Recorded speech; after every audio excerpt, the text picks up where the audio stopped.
I've just rolled the credits on Ghost of Yōtei. I have some thoughts and they are very mixed, but my opinion overall is leaning towards positive. This is the best Sony exclusive sequel since Horizon Forbidden West. God of War Ragnarok, Even the brightest among us. Death Stranding 2 and Spider-Man 2 were all heavily flawed to where I overall prefer their earlier entries, and while I still preferred Tsushima over Yōtei, the former doesn't win by a landslide. Yōtei is the sequel of minimal compromise that I've been wanting out of PlayStation for a while, and now that it's here, I've got a lot to say. Before we begin, I want to clarify that this video is not spoiler free. I do have a segment planned for later in the video that will cover my thoughts on the narrative. That being said, 99% of the footage in this video is from my first 10 hours of gameplay, including the prologue level and exploration in the first open region. So if you're yet to play Ghost of Yōtei or have just started, you can watch most of this video without worry. With all that being said, let's not waste any more time. Pack your bags and saddle up. The lush grasslands, rolling hills, and rocky mountains of Ezo are calling. Yōtei's gameplay is split into 4 main categories: movement, combat, stealth, and minigames. Movement is near identical to the first game. Hold forward for 20 seconds while you climb up a linear path you can't deviate from. Swing from these branches specifically. It's the exact same movement system in the exact same situations. There's not a whole lot to say here. It's not bad by any means, it's functional and there's a nice weightiness that wasn't present in the first game. It felt like Jin would glide across the environment at times, and while very graceful and responsive, I think I prefer the heaviness here. Don't worry though, it's not excessive and it doesn't impact the functionality of the game, just how it feels running around. Combat is also pretty similar, but it's also seen some small yet fundamental changes that have left me scrambling. You've got your light and heavy attacks, along with blocking, parrying and dodging by default, with related skills like the perfect parry and perfect dodge being unlockable through the skill tree, along with skills specific to each of the new melee weapons. Well, I say new quite loosely because they function similarly to Tsushima's stances. The single katana is good against other single sword users, but for example, if you're up against a spearman, you'll want to switch to the dual katana as that weapon is most effective at breaking a spear's guard. Each weapon also has unique properties and combos, usually tied to holding triangle. My favourites being the dual katana's quick attack chain that ends in 1 or 2 unblockables if you've acquired that skill, and the Kasarigama's AoE attack that damages enemies and shields in a circle around you. Every weapon is a lot of fun to use though. I'm always looking for opportunities to swap to something else, and you can still perfect parry with any weapon, so you're never forced into any particular playstyle. But speaking of parrying, I've had a much harder time pulling these off, and it's all down to the enemy's attack wind-up. In Tsushima, the enemy would pull back their weapon and swing it forward in a clear arc. Simple, maybe too easy, but it was balanced out with a wide variety of attacks, and your own health pool not being that big, meaning a single screw-up could leave you scrambling to make some space and heal. In Yōtei, enemies seem to have a wind-up state, if you will, where they strike a pose for a second before initiating an often instantaneous attack animation. This does make combat more challenging, which is great if you thought Ghost's combat was too easy, but I don't think this new system is intuitive. You're not going to anticipate the change, you're going to take a few hits during that first combat encounter, realise it's different, then adjust. The impact this has isn't obvious at first. Smaller conflicts against 1 or 2 enemies are the same as always, and bosses still have some actual wind-up animations mixed in with the new quick attacks. It's the larger encounters that are a bit more hectic, now that you're watching out for a static pose instead of a long sweeping animation. It can also get a little messy when you're trying to watch for darkly dressed enemies against a dark background and the camera's pulled way back to accommodate the number of combatants. And I haven't even mentioned the fact that enemies are far more aggressive in Yōtei. Again, this doesn't affect smaller encounters that much, but in larger groups the enemies will absolutely swarm you, moving up and down and all around your screen, closely surrounding Atsu, and attacking in quick succession to try and overwhelm you. And it will work. My solution would have been to implement just one of these changes and refine it. Change the wind up or increase the aggression. Both are decent individual ways of upping the difficulty from the last game if you're keeping the player's mechanics the same, but I think they're just too much together. Ranged and quickfire weapons also make a return. I mainly use the two bows, but you've also got throwable bombs and the new rifle that I never ended up using. It's meant to be used on heavily armoured enemies, but the one time I landed a headshot, the guy didn't go down, and so I just went back to assassinating enemies I could reach and picking off those I couldn't with the bows. However, my favourite new addition has got to be the blind bomb. It's like a smoke bomb, only instead of hiding the player, it, well, blinds enemies in a small radius. It's a great early game solution to assassinating multiple enemies before you acquire that skill. And it's not a mindless throw one down and delete detection either. It only blinds the enemies you throw it at, so you've got to be smart about when and where you use it, since any nearby groups or archers will still see you killing their mates.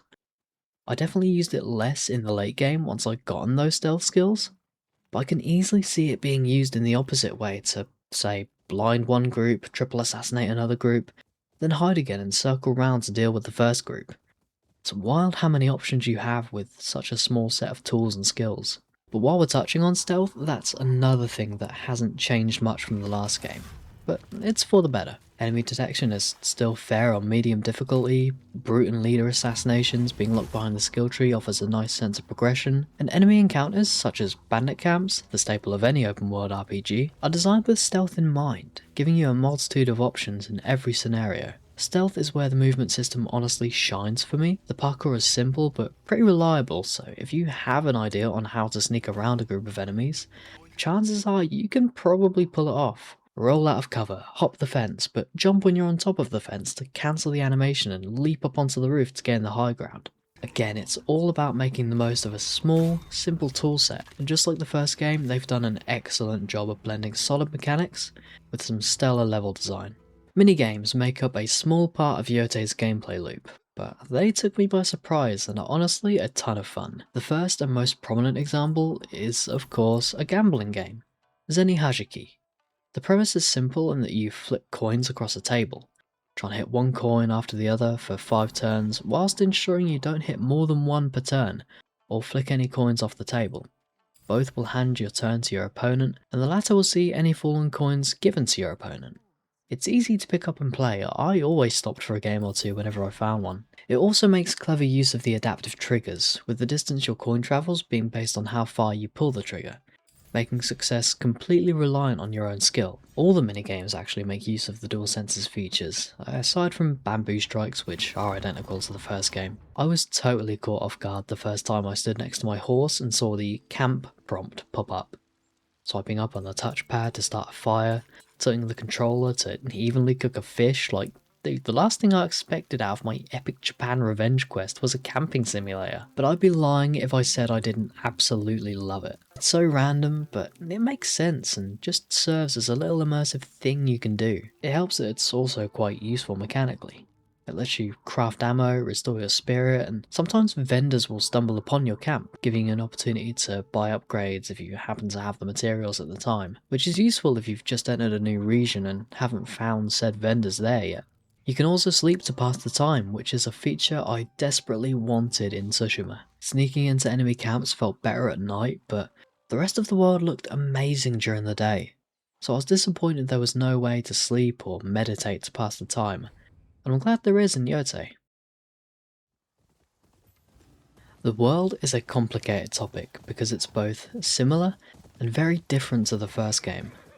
Tsushima is split into 3 regions, each gated by story progression. You start at the bottom of the map in Act 1, enemies aren't varied, they have very little health, and points of interest like enemy camps and shrines are more simplistic in their layout.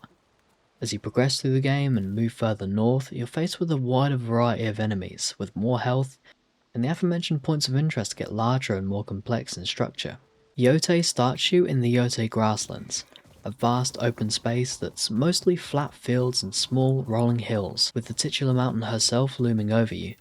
Visually, it's gorgeous. You even get this nice cinematic camera while riding your horse that the game never tells you how to deactivate. Click the right stick twice, thank me later. You'll also find all the bells and whistles you know and love from Tsushima, like shrines, fox dens, enemy camps, and fully fledged side quests. Yōtei takes a page out of Iki Island's book in that a majority of the side content is put into context by the main character. Most of it does amount to, my parents were directly involved in this, my parents often spoke about this, or my parents were here, which, while basic, does do the job of making you care, and giving an actual reason as to why Atsu would be seeking these out along a quest. The only activity that doesn't get this treatment directly are the enemy camps, but it's pretty easy to guess that Atsu would want to liberate these areas, as she's directly opposed to the people involved in taking them over. Finally, we have the new bounty targets. These are pretty fun, I like them a lot. Sometimes they do just amount to go here, kill person, but a lot of them have a nice little narrative. I love that the game even tries to flesh out these one-off characters.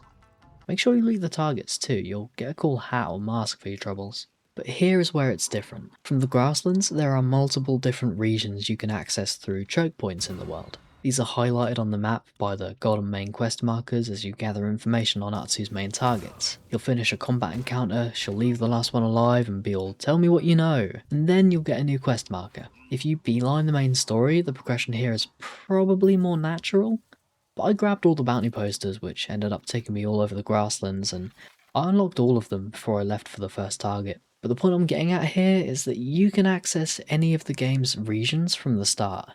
Not only because they're marked on your map, but also because you have essential traversal tools like the grappling hook by default. Most of the game being accessible from the start has me worried about the balancing and sense of progression. I say has me worried because honestly I'm not too big on balancing and difficulty, you know, that's not my area of expertise. I'll try harder games and turn the difficulty up out of sheer curiosity, but I'm never mad if a game is too easy, so I don't have a lot of stake in this argument. That being said, Tsushima did get harder as you progress through the story. Never got too difficult on normal, but you felt things get more challenging as the stakes got higher. The fact that you can tackle most of Yōtei's story and explore almost every region in any order from the start means that most of the game has to be designed around a starter build, minus the one new weapon you get per region, and even then, perfect parry exists. I definitely felt this as I progressed through the game. I didn't feel like the difficulty expanded with my moveset until I hit chapter 2 where the last main region opened up. Again, I'm not mad about this, but I really don't see the benefit in giving the player this much freedom. I think the game could have benefited from being more linear. I get the sense that they built the world, couldn't come up with a reason to temporarily restrict access to the different regions, and so decided to leave it open to the player. This does have some consequence on the narrative itself, but I'm still saving that for later in the video. All that being said though, the world, the content within the world, level design, and the enemy variety are all good in their own right, with a lot of it being a step up from the first game. Like most PlayStation exclusives, the visuals and performance in Yōtei are great. The art style is still tremendous, stylized realism is the name of the game just like the first one, and the world is a painting no matter what angle you take it from. Performance is solid, I might have had one frame drop somewhere, but the fact that I can't remember it speaks volumes. The game runs well on performance mode. Major cutscenes still run at 30 FPS regardless. I'm still not a fan of this. It makes those non-major scenes that run at 60 feel cheap by comparison. I get that 30 frames can be more cinematic, but in general I prefer when the whole game runs at a consistent frame rate. Newer games like God of War, Spider-Man and Death Stranding all keep the same frame rate for gameplay and cutscenes, and are never lacking in cinematic flair. Still, the first game also did this, and I loved its cutscenes regardless, so it's certainly not the end of the world. Performance mode is still nice and sharp, so for the higher frame rate that's what I would recommend, but there is also a quality mode for 30 FPS at a high resolution, along with a ray tracing mode for the same frames at an intermediate resolution, whatever that means. Given that the game is mostly open fields exposed to direct sunlight, I don't feel inclined to use this option at all, but it's there if you want it. Now it's finally time to discuss the story. It starts as a simple revenge plot, gives you flashbacks to Atsu's childhood to make you care, and then sends you off to find and kill each member of the Yōtei 6. The prologue has you defeat the snake, and it serves mostly as an introduction to the kind of people the Yōtei 6 are, and how Atsu perceives them. The snake is a slimy bastard. From the things he says, to the way he speaks, the way he moves, the guy is bad vibes incarnate, and you can understand why he, along with the rest of the Yōtei 6, continue to haunt Atsu after all these years. However, you also get the sense that the snake is a bit of a broken man. He's dishevelled and intoxicated, and it hints at a level of complexity. These aren't one-note bad guys. The snake is definitely the least explored, seeing as he's dead in the first 10 minutes of the game, but it sets up the idea that there is a little more to these characters than meets the eye. The description of his mask, which you acquire after beating him, does give us that extra context, that he became addicted to drugs and alcohol in seeking refuge from a pain that never went away. I'd assume this is referring to some injury or an illness or perhaps a condition he was born with, and refers to Saito recruiting him for his silver tongue, ending with the line, "Sometimes it's enough to be of use," hinting at some struggle earlier in his life. A desire to be wanted, a need to be part of something that drove him to join the Yōtei 6. It would have been better had this been in the actual story, but I guess it's nice that it's there at all. Again, all the villains have this kind of complexity, but still the main focus is on painting them as these frightening figures, and it definitely succeeds in that regard. There's always that tense, oh shit, this is happening feeling when the boss fight finally starts.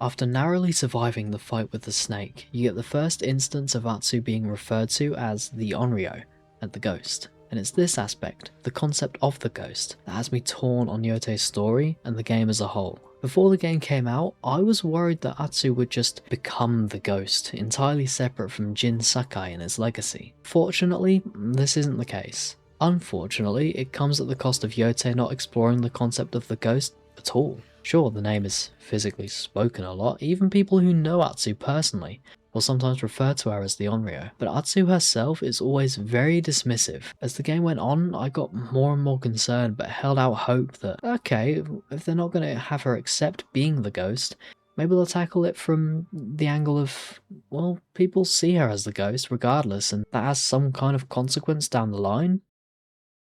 Actually, now I think about it, it kind of does. I'm just realizing this as I'm writing, but yeah, it kinda does. The Yōtei 6 don't know who the Onryo is until she shows them her katana, the same one that was used to, in their eyes, kill her 16 years ago. For most of them, this is just an inconsequential oh shit moment before they die, but in the case of Saito, the leader, I think this actually does lead to some consequences. He finds out at the end of chapter 1, gets away, then chapter 2 ends with Atsu's brother being captured along with Oyuki, before the game ends with Saito returning to Atsu's home, placing Jubei's daughter Kiku in danger and eventually resulting in Jubei's death, all of which might not have happened had Saito not been able to connect the Onryo to Atsu. I'm still not sure if all that makes up for Atsu not acknowledging the ghost herself, especially since it's that lack of acknowledgement that leads to moments like unlocking the ghost dance and wearing the Onryo mask not feeling earned, but man, the metamorphosis of opinion in my brain. I could rewrite this whole section, but I think I'm going to leave it as is. I want to preserve this opinion shift. Before all of that happened, I was going to end this segment saying that Yōtei's story is great in isolation, but in the context of being a Ghost of Tsushima sequel and an entry into the Ghost franchise, I felt it was lacking overall. Now, I'm not so sure, and I'd love to hear what you think. Feel free to leave a comment. I mentioned earlier that each region being open from the start can have a negative impact on the story, and I want to touch on that real quick. Oyuki. She's an alright character. Her being the kitsune was a twist I slightly suspected, but I never felt it was too obvious. I was still quite surprised when it was finally revealed. But by the end of the kitsune's arc, Atsu is completely buddy-buddy with her. Oyuki herself still feels a lot of guilt, but Atsu's completely cool with her now. This is a story decision that I'm not mad about, but one that would definitely catch you off guard and make very little sense if you sought out the kitsune first. You've just started the game, the only story element that's been explored is just the fact that Atsu wants revenge on the Six for killing her family, and she's best mates with the first member she meets. Like, what? Again, I really think the game being this open is only detrimental, and I vastly prefer Tsushima's more linear approach. Going down the list makes the most sense to me. You seek out the Oni, and Atsu finds her brother alive, giving her one less person to avenge. Jubei makes it very clear that Atsu's desire for revenge makes him uncomfortable, but still he sides with her because the Oni is a threat that needs taken care of. She fights the Oni and he mentions how he should be out there seeking glory instead of building a castle for Saito, exposing Atsu to the concept of a member of Saito's clan not being entirely happy with him. Then you go up to Teshio Ridge and have that whole arc. You're feeling good with 2 targets down, and Atsu even considering giving Oyuki some leeway makes a little more sense now that you've spent more time with her, getting to see a more gentle side in her interactions with Jubei. With all that being said, yes, Yōtei's story is great. The characters are written and performed well, with Atsu herself being a highlight. Erika Ishii does such a good job and has so much range in their performance here, from gentle and caring to moments like the mission where you get the Onryo mask and Atsu's all "lock the door behind me, no one leaves." Like, man, she's so intimidating. So hope I can carry that into the gameplay. I also enjoyed all the side characters, from the main allies in Jubei and Oyuki, to funny returning characters like Mad Goro, and even the shop vendors getting their own little arcs. The cast of characters surrounding Atsu were always a pleasure to see. As I said at the top of the video, Ghost of Yōtei is the best PlayStation exclusive I've played in a while. My gripes with the game are minor at most. Outside of those small issues, the game is a total step up from the first one. Keep the story linear, fine-tune the combat, and find a way to link the Ghost of Tsushima into the main narrative, and we may have a perfect third entry in our hands. That might be a tall order. I believe Sucker Punch have gone on record to say they just like making origin stories, and that's fine, but I think the concept of the Ghost has a lot of potential that can't be tapped into in the space of a reasonably sized game if you're always starting fresh. If I might suggest some superficial changes to be added in future updates to Yōtei, I'd like to see an option to disable the low camera angle when riding your horse. I don't know if I've got any fellow nystagmus sufferers in the audience, but if I do, or you know someone with the condition, you'll know that we have a particular angle called a null point, where the eye twitches the least. Mine is right up top, so if I'm focusing on something, I'll often find myself tilting my head down to look up at whatever I'm focusing on. So when I'm trying to focus on the path ahead and the camera tilts to move it to the bottom of the screen, my neck is in shambles. This should be an easy fix, just give us a toggle for camera recentering. Also, a lot of players would love to configure the coloured glints for special attacks, like unblockables and disarms. Let us disable each of these individually, giving us the option to study and recognise special attack animations. Disarms already have a verbal warning along with the sound effect, and while you're at it, let us choose to keep the glints coloured in Kurosawa mode. With how difficult the parrying is now, it'd be nice to cut out the added confusion for those of us that are struggling. With all that being said, I want to thank you for watching. I thoroughly enjoyed the game itself and the process of making this video. I had a lot of thoughts and I'm glad I'm able to put them out there. Have a good rest of your day and a wonderful rest of your week, and I hope to see you soon with another video at some point. Take care, goodbye.